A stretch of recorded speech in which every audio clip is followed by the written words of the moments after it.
Une note de l'ambassade de Chine en France intitulée «Rétablir des faits distordus» est parue le 12 avril, dans laquelle l'ambassadeur de Chine a vanté le modèle chinois à propos de la gestion de l'épidémie et a critiqué les pays occidentaux, dont la France, pour avoir sous-évalué la gravité du virus.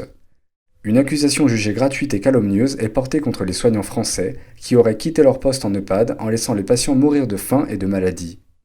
Le 14 avril, le ministre français des Affaires étrangères Jean-Yves Le Drian déclarait « Certaines prises de position publiques récentes de représentants de l'ambassade de Chine en France ne sont pas conformes à la qualité de la relation bilatérale entre nos deux pays. » 20 minutes reprend les propos du ministre accordés au journal Le Monde. « Je ne peux pas accepter que le personnel de nos EHPAD se trouve calomnié par qui que ce soit, y compris par l'ambassade de Chine. » La revue L'Express revient sur le contexte et insiste sur l'attitude négative de l'ambassadeur en titrant son article « Fake news et agressivité, les multiples dérapages de l'ambassadeur de Chine en France ».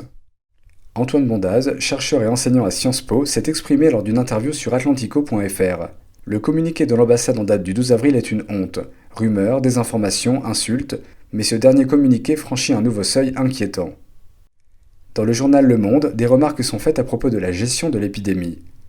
La Chine semble avoir endigué l'épidémie de Covid-19, dont les premiers cas avaient été signalés en décembre sur son territoire.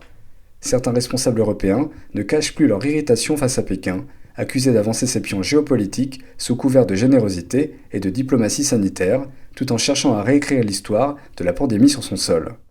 Selon La Tribune, dans le journal du dimanche, le député des Alpes-Maritimes Éric Ciotti estime que par ses mensonges répétés, la Chine porte une responsabilité écrasante, la plus grande dictature du monde devra rendre des comptes.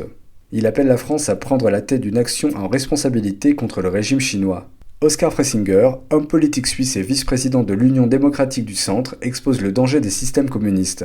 NTT ou Epoch Times propose d'utiliser le nom de pas coronavirus, mais virus du Parti communiste chinois. Comment vous pensez ce nom?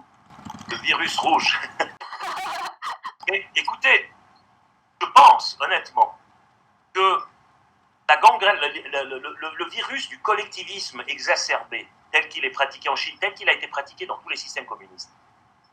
Pol Pot au Cambodge, c'était la même chose. C'est un virus. C'est un virus simplement dans le corps social. Et là, nous avons affaire à un virus qui a été exporté, qui est un virus biologique, qui touche le corps. Et je pense que le virus politique est tout aussi dangereux, si pas plus dangereux encore, et que les deux sont liés. Vous n'auriez pas eu cette propagation aussi rapide et fulgurante du virus physique, biologique, s'il n'y avait pas le virus de cette gestion où en Chine, au fond, tout le monde a peur de se faire taper dessus par l'échelon hiérarchique supérieur. Donc, on fait taire les informations, une sorte d'omerta, on a un contrôle total sur les médias, un contrôle total sur les chiffres. Un article paru le 24 avril dans Le Figaro parle du grand mensonge chinois. La propagande et l'absence de transparence du régime y sont clairement décrites. Depuis l'apparition du Covid-19 à Wuhan, en décembre dernier, le régime chinois n'a jamais dit la vérité sur au moins 3 points. L'émergence, l'ampleur et le bilan de la pandémie. La communauté internationale commence à réagir. LTD News, France.